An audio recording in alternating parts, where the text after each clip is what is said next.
আসসালামু আলাইকুম, ঈদ মুবারক। অনেক দিন পর, প্রায় অনেক দিন পর আজকে আপনাদের সঙ্গে আমার গেট রেডি ভিডিও শেয়ার করব। সো ফার্স্টে আমার ফুল ফেসে আমি সানস্ক্রিনটা দিয়ে নিব কেমোমাইলের। এটা আমার পেজে আপনারা পেয়ে যাবেন, জুন পেরিসে। এটা স্প্রে সিস্টেম অ্যান্ড খুব ইনস্ট্যান্ট একটা লুক ক্রিয়েট করা যায়। সো আমি ঈদের দিন এত বেশি ফাউন্ডেশন ইউজ করে এত হ্যাসেল দিয়ে মেকআপ করতে চাচ্ছিলাম না।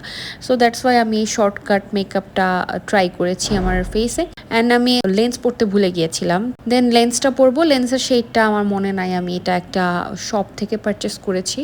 অনলাইন থেকে করলে হয়তো মেসেজ চেক করে বলা যেত শেডটা। এনিওয়ে, এখন আমি আমার মেকআপ লুকটা কমপ্লিট করব। আমি খুব বেশি কিছু করব না, জাস্ট একটা স্মোকি টাইপের আই করব। ড্রেসটা ব্ল্যাক কালার, লেন্সটা হচ্ছে আমার একটু ভাইব্রেন্ট, সো আমি চাচ্ছি একটু স্মোকি টাইপ কিছু করতে।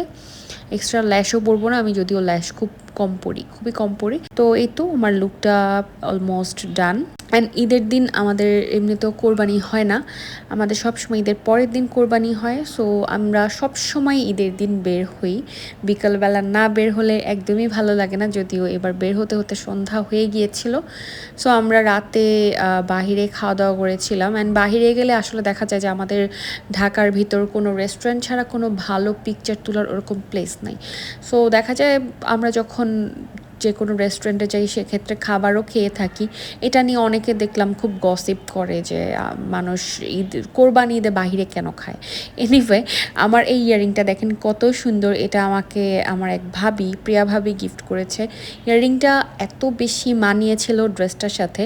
অ্যান্ড সব শেষে আমি কনফিউজ ছিলাম যে আমি কি লিপ গ্লস দিব। আমার লিপ গ্লস আমাকে খুব মানায়, এটা সবাই বলে, আমার নিজেরও ভালো লাগে।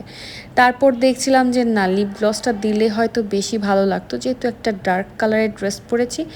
সো এই তো আমার ড্রেসের শেডটা আমার খুবই ভালো লাগছিল, মানে কন্ট্রাস্টটা grey with black colour. So আমি একদম রেডি হয়ে গেলাম। যাওয়ার সময় নিচে থেকে গরুগুলোকে জায়ান আদর করছিল। আর আমি এমনি তো গরু ধরতে পারি না, মানে মাংস গরু কোনো কিছুই ধরতে পারি না, এটা আমার ছোটোবেলা থেকে একটা প্রবলেম। তো আমার ছেলে তো অনেক সাহস, সে সব কিছু করছিল। তারপর এই তো বের হয়ে গেলাম অ্যান্ড ডিসাইড করলাম আজকে যাব ফরেস্ট লঞ্জে। অ্যান্ড ফরেস্ট লঞ্জে যেতে চাচ্ছিলাম বিকজ একটু চাচ্ছিলাম খোলামেলা পরিবেশ, রেস্টুরেন্টের বন্ধ ভাইবটা আজকে চাচ্ছিলাম না। দ্যাটস ওয়াই গেলাম। বাট এখানে প্রচুর মশা ছিল, অ্যান্ড কোরবানির টাইমে এমনিতেও মশা অনেক বেড়ে যায়। তারপর আমরা আবার ইনডোরে চলে আসলাম, ভিতরের দিকে এসি ছিল এখানে, তো গরমও লাগছিল, এখানে চলে আসলাম। তারপর এই তো এই প্লেটারটা অর্ডার করেছিলাম অ্যান্ড তাদের স্যুপ অর্ডার করেছিলাম। বাট দুঃখজনক বিষয় হচ্ছে আমি এই স্যুপটা আগে যেটা খেয়েছি সেটা দেওয়া হয়নি, এটা কেমন যেন একটা মিষ্টি একটা টেস্ট ছিল। তারপরে তো বাসায় এসে সবাই মুভি দেখলাম। সো সব মিলিয়ে আজকের দিনটা খুবই ভালো ছিল। So thank you so much guys for watching me, and bye everyone.